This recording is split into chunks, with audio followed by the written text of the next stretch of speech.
HTML5 வந்து என்னென்ன எந்தெந்த மாதிரி ப்ரௌசர் வந்து ஃபுல்லாக சப்போர்ட் பண்ணுதுங்கிறத பார்க்கலாம். இப்போது லேட்டஸ்ட்டாக யூஸ் பண்ணுற வந்து மோஸ்ட் ஆஃப் த ப்ரௌசர் வந்து HTML5 வந்து சப்போர்ட் பண்ணுது. ஓல்டு ப்ரௌசர் வந்து IE8 IE7 அந்த மாதிரி ப்ரௌசர் வந்து சப்போர்ட் ஆகாத HTML5. இப்போ லேட்டஸ்ட்டாக அதிகமாக யூஸ் பண்ணுற Safari, Chrome, Firefox and Opera, Internet Explorer 9 10 அந்த மாதிரி ப்ரௌசர்ஸ் வந்து மோஸ்ட் ஆஃப் த HTMLோட ஃபியூச்சர்ஸ் வந்து சப்போர்ட் பண்ணுது. இப்போது வந்து HTML5க்கும் HTML4க்கும் ஓல்டு வெர்ஷனுக்கும் என்ன டிஃப்ரென்ஸ், எப்படி வந்து நம்ம இது HTML5 இது HTML4 அப்படிங்கிறத வந்து நம்ம எப்படி தெரிஞ்சுக்கிறது, அதுக்கு வந்து நம்ம சிம்பிளாக வந்து ஓல்டு வெர்ஷனில் வந்து நம்ம டாக் டைப் அப்படிங்கன்னு போட்டு ஃபுல்லாக இருக்கும். அது வந்து ஓல்டு ஒன்னில் வந்து டாக் டைப்லேயே 3 டைப் இருக்குது. ட்ரெடிஷ்னல், ஃப்ரேம் செட்டு, ஸ்டாட்டிக்னு ஒரு 3 டைப் இருக்குது. இப்போ வந்து நியூ வெர்ஷனில் வந்து அந்த மாதிரி காம்ப்ளெக்சிட்டியெல்லாம் வந்து ரிமூவ் பண்ணிவிட்டு சிம்பிளாக டாக் டைப் ப்ளஸ் HTML இது வந்து எப்போ வேணால் யூஸ் பண்ண, இது ஈஸியாக அண்டர்ஸ்டாண்டிங் பண்ணுறக்கு மாதிரி ஒரு ஃபியூச்சராக கொடுத்துருக்காங்க. நெக்ஸ்ட் இப்போ நம்ம பார்க்க போகிறது HTML5 இன்ட்ரோடக்ஷன் அதை பற்றி தெரிஞ்சு அதில் வந்து இம்பார்ட்டன்ட் ஃபியூச்சரை மட்டும் நம்ம ஒரு 8 ஃபியூச்சரை மட்டும் நம்ம பார்க்கோம். ஃபஸ்ட்டு ஒன்று வந்து நியூ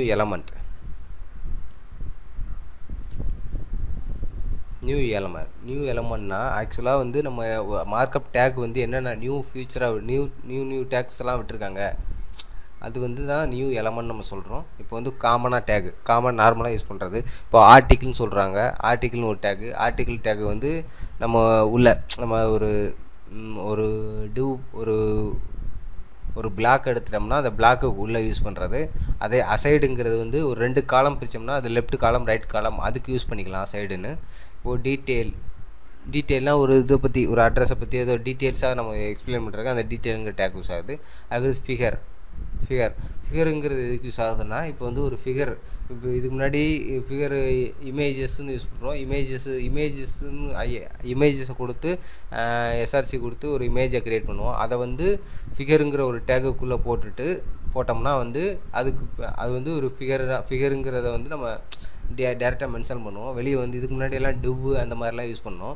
இப்போ ஃபிகர் கேப்ஷன்னா அந்த ஒரு ஃபிகரை நம்ம இன்சர்ட் பண்ணுறோம், அதுக்குரிய டைட்டில்ஸ் அதை மாதிரிலாம் கொடுக்குறதுக்கு ஹெட்டர் டாப்பில் யூஸ் பண்ணுறது நம்ம ஹெட்டரு, அதுக்கடுத்து கீழே பாட்டமில் யூஸ் பண்ணுறது ஃபுட்டர், அதுக்கெல்லாம் வந்து இந்த டேக் யூஸ் பண்ணிக்கலாம். அடுத்து மார்க், இதுக்கு முன்னாடி ஸ்பேன் யூஸ் பண்ணுவோம். ஏதாவது ஒரு பாராகிராஃபில் வந்து ஏதாவது ஒரு பர்டிகுலர் இது மட்டும் வந்து டிஃப்ரெண்ட்டாக காட்டணும், ஒரு கலர் வேரியேஷன் அல்லது ஃபாண்ட் சைஸ் அதிகமாக அப்படி காட்டுறதுக்கு வந்து இந்த மார்க்குங்கிற வந்து நம்ம யூஸ் பண்ணிக்கலாம். அதுக்கடுத்து நேவுங்கிறது ஒரு மெனு வந்து நம்ம இதுக்கு முன்னாடி மெனுவுக்கு வந்து டோட்டலாக வந்து மெனுங்கிற ஒரு கிளாஸை போடணும். இப்போ தேவையில்லை, டேரெக்டாக நேவுன்னு போட்டால் அது மெனுவுக்கு தான் வந்து நம்ம நேவுங்கிற டேக்கை யூஸ் பண்ணுறோம். அடுத்து செஷன்னா ரெண்டு பார்ட்டாக பிரிக்கும்போது அதுக்கு அவுட்டரில் போகிறப்ப வந்து செஷனுங்கிற ஒரு டேக்கு. கேன்வாஸுங்கிறது டேக் வந்து எப்படின்னா 2D ஒரு இமேஜை வந்து 2Dயாவோ 3Dயாவோ டிராயிங் பண்ணுறதுக்கு வந்து இந்த கேன்வாஸுங்கிறது டேக் வந்து யூஸ் பண்ணுறோம். இதை யூஸ் பண்ணி நம்ம வந்து அனிமேட் கூட பண்ணலாம், கேமிங் அனிமேட் கூட பண்ணலாம். அடுத்து நெக்ஸ்ட்டு வந்து மீடியா டேக். இப்போது என்ன சொன்னால், மீடியாவில் வந்து ஆடியோ வீடியோ டைரெக்டாக இன்சர்ட் பண்ணுறதுக்கு வந்து சில டேக்ஸ் எல்லாம் கொடுத்துருக்காங்க. அதுக்கு வந்து ஆடியோ இன்சர்ட் பண்ணுறதுக்கு ஆடியோ டேக்கு, வீடியோ இன்சர்ட் பண்ணுறதுக்கு வீடியோ டேக்கு. அதோட URL வந்து கால் பண்ணுறதுக்கு வந்து சோர்ஸுங்கிற ஒரு டேக் யூஸ் ஆகுது. அதுக்கடுத்து எம்பட்னா நார்மலாக வந்து நம்ம யூஸ் பண்ணுறோம், ஆல்ரெடி யூஸ் பண்ணிகிட்டு இருக்கோம். ஃப்ளாஷுக்கு அதெல்லாம் யூஸ் பண்ணுறோம். எம்பட் ட்ராக்குன்னு ஒன்று டேக்கு. அது ட்ராக்குங்கிற ஒரு டேக் வந்து புதுசாக வந்திருக்குது. பட் இது வரைக்கும் இன்னும் இப்போ தான் சப்போர்ட் பண்ணுறதுக்கு நெக்ஸ்ட்டு வர ஃபியூச்சரில் வர ப்ரௌசரில் வந்து சப்போர்ட் ஆகும். இப்போதைக்கு சப்போர்ட்டிங் கிடையாது. ஃபார்ம் டேக்கில் வந்து நியூ ஃபீச்சர்ஸாக வந்திருக்காங்க. ஃபார்மில் வந்து டேட்டா லிஸ்ட்டு, கீஜென்னு, அவுட்புட்டு. ஃபஸ்ட்டு என்ன, டேட்டா லிஸ்ட்டுங்கிறது வந்து ஒரு ட்ராப் டவுன் லிஸ்ட் பண்ணுறதுக்கு யூஸ் ஆகுது. ட்ராப் டவுன் மாதிரி ஒரு லிஸ்ட் பண்ணுறதுக்கு யூஸ் ஆகுது.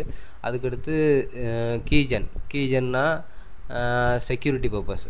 இப்போ வந்து ஏதாவது ஒரு இன்புட் கொடுக்குறோம், அதை வந்து மற்றவங்க வியூ பண்ண முடியாமல் பார்க்குறதுக்கு வந்து ஒரு செக்யூரிட்டி அதை வந்து வேறு கோடை கன்வெர்ட் பண்ணுறதுக்கு வந்து கீஜெனுங்கிற யூஸ் பண்ணுறோம். அவுட்புட்னா என்னென்னா, ஒரு AB அப்படிங்கிறத வந்து நம்ம ஆட் பண்ணுறோம், அதோடைய அவுட்புட் வர்றதுக்கு வந்து அவுட்புட்டுங்கிற டேக்கை வந்து நம்ம அந்த இடத்துல யூஸ் பண்ணிக்கலாம். இதோட வந்து இந்த சாப்டரில் வந்து நம்ம வந்து HTML எலமெண்ட் அதோட ஃபியூச்சர்ஸ் அது எப்படி எப்படிலாம் யூஸ் பண்ணலாம் அப்படிங்கிறத பற்றி நம்ம பார்த்தோம். அடுத்த நெக்ஸ்ட் சாப்டரில் வந்து நம்ம மற்றதை பார்க்கலாம்.